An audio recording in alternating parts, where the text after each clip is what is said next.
किसी गांव में एक सेठ रहता था। उसका एक ही बेटा था जो व्यापार के काम से परदेश गया हुआ था। सेठ की बहू एक दिन कुएं पर पानी भरने गई। घड़ा जब भर गया तो उसे उठाकर कुएं के मुंडेर पर रख दिया और अपना हाथ मुंह धोने लगी। तभी कहीं से चार राहगीर वहां आ पहुँचे। एक राहगीर बोला, बहन मैं बहुत प्यासा हूँ, क्या मुझे पानी पिला दोगी? सेठ की बहू को पानी पिलाने में थोड़ी झिझक महसूस हुई, क्योंकि वह उस समय कम कपड़े पहने हुए थी। उसके पास लोटा या गिलास भी नहीं था जिससे वह पानी पिला देती। इसी कारण वहाँ उन राहगीरों को पानी पिलाना उसे ठीक नहीं लगा। बहू ने उससे पूछा, आप कौन हैं? राहगीर ने कहा, मैं एक यात्री हूँ। बहू बोली, यात्री संसार में केवल दो ही होते हैं, आप उन दोनों में से कौन हैं? अगर आपने मेरे इस सवाल का सही जवाब दिया तो मैं आपको पानी पिला दूंगी, नहीं तो मैं पानी नहीं पिलाऊंगी। बेचारा राहगीर उसकी बात का कोई जवाब नहीं दे पाया। तभी दूसरे राहगीर ने पानी पिलाने की विनती की। बहू ने दूसरे राहगीर से पूछा, अच्छा तो बताइए कि आप कौन हैं? दूसरा राहगीर तुरंत बोला उठा, मैं तो एक गरीब आदमी हूँ। सेठ की बहू बोली, भैया गरीब तो केवल दो ही होते हैं, आप उनमें से कौन हैं? प्रश्न सुनकर दूसरा राहगीर चकरा गया। उसको कोई जवाब नहीं सूझा तो वह चुपचाप हट गया। तीसरा राहगीर बोला, बहन मुझे बहुत प्यास लगी है, ईश्वर के लिए तुम मुझे पानी पिला दो। तो बहू ने पूछा, अब आप कौन हैं? तीसरा राहगीर बोला, बहन मैं तो एक अनपढ़ गंवार हूँ।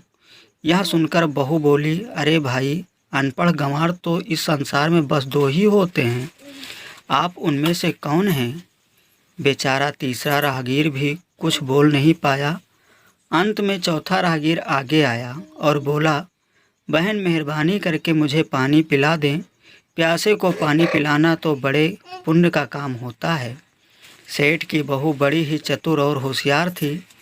उसने चौथे राहगीर से पूछा, आप कौन हैं? वह राहगीर अपनी ही खीज छिपाते हुए बोला, मैं तो बहन बड़ा ही मूर्ख हूँ।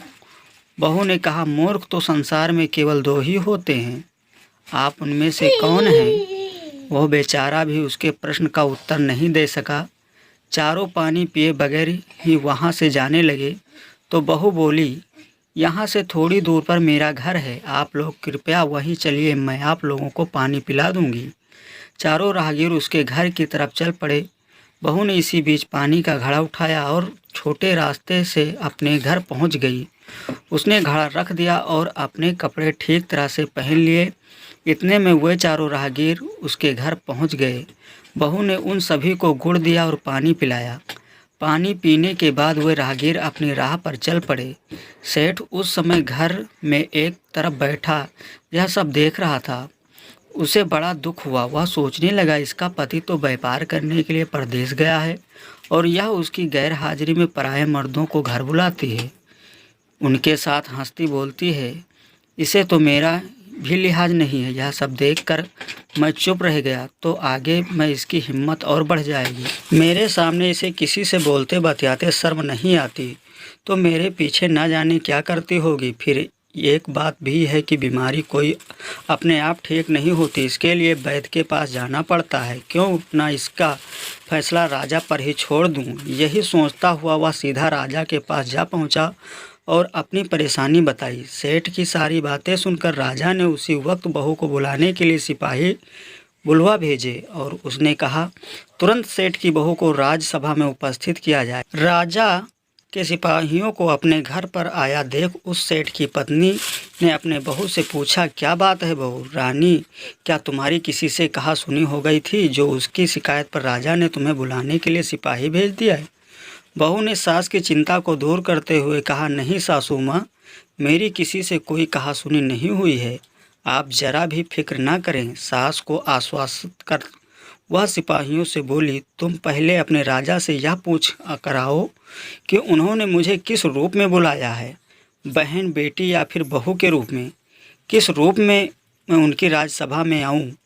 बहू की बात सुनकर सिपाही वापस चले गए उन्होंने राजा को सारी बातें बताई। राजा ने तुरंत आदेश दिया कि पालकी लेकर जाओ और कहना कि उसके बहू के रूप में बुलाया गया है।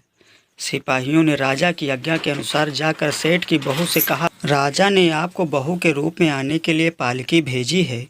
बहू उसी समय पालकी में बैठकर राजसभा में जा पहुंची। राजा ने बहू से पूछा, तुम दूसरे पुरुषों को घर क्यों बुला लाई, जबकि तुम्हारा पति घर पर नहीं है? बहू बोली, महाराज, मैंने तो केवल कर्तव्य का पालन किया। प्यासे पथियों को पानी पिलाना कोई अपराध नहीं है।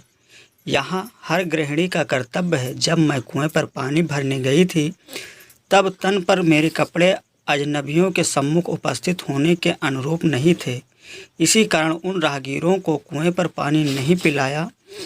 उन्हें बड़ी प्यास लगी थी और मैं उन्हें पानी पिलाना चाहती थी, इसलिए उनसे मैंने मुश्किल प्रश्न पूछे। जब वे उनका उत्तर नहीं दे पाए तो उन्हें घर बुला लाई। घर पहुंचकर ही उन्हें पानी पिलाना उचित था। राजा को बहू की बात ठीक लगी। राजा को उन प्रश्नों के बारे में जानने की बड़ी उत्सुकता हुई जो बहू ने 4 राहगीरों से पूछे थे। राजा ने सेठ की बहू से कहा, भला मैं भी तो सुनूं कि वे कौन से प्रश्न थे जिनका उत्तर वे लोग नहीं दे पाए। बहू ने तब सभी प्रश्न सुना दिए। बहू के प्रश्न सुन राजा और सभा चकित रह गए। फिर राजा ने उनसे कहा, तुम खुद ही इन प्रश्नों के उत्तर दो, हम सब तुमसे यह जानना चाहते हूँ। बोली, महाराज, मेरी दृष्टि में पहले प्रश्न का उत्तर कि संसार में सिर्फ 2 ही यात्री हैं, सूर्य और चंद्रमा। मेरे दूसरे प्रश्न का उत्तर है बहू और गाय। इस पृथ्वी पर ऐसे 2 प्राणी हैं जो गरीब। और तीसरे प्रश्न का उत्तर सुनाती हूँ। महाराज, हर इंसान के साथ हमेशा अनपढ़ गंवारों की तरह जो हमेशा चलते रहते हैं, वे भोजन और पानी। चौथे आदमी ने कहा कि वह मूर्ख है। जब मैंने उनसे पूछा कि मूर्ख तो 2 ही होते हैं, तुम उनमें से कौन से मूर्ख हो, तो वह उत्तर नहीं दे पाया। इतना कहकर वह चुप हो गई। राजा ने बड़े आश्चर्य से पूछा, क्या तुम्हारी नज़र में इस संसार में सिर्फ 2 ही मूर्ख हैं?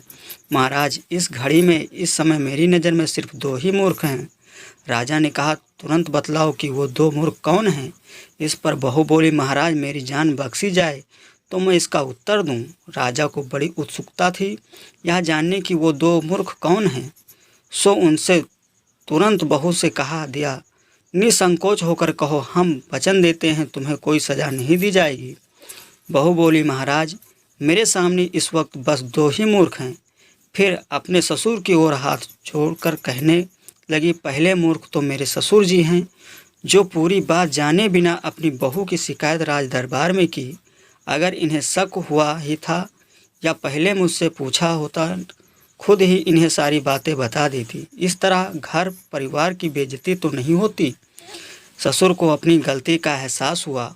उसने बहू से माफ़ी मांगी। बहू चुप रही। राजा ने तब पूछा, और दूसरा मूर्ख कौन है? बहू ने कहा, दूसरा मूर्ख खुद इस राज्य का राजा है, जिसने अपनी बहू की मान मर्यादा का जरा भी ख्याल नहीं किया और बिना सोचे समझे बहू को भरी राजसभा में बुलवा लिया। बहू की बात सुनकर राजा पहले तो क्रोध से आग बबूला हो गया, परंतु तभी सारी बातें उसकी समझ में आ गई। समझ में आने पर राजा ने बहू को उसकी समझदारी और चतुराई की सराहना करते हुए उसे ढेर सारे पुरस्कार दिया, सम्मान सहित विदा कर दिया।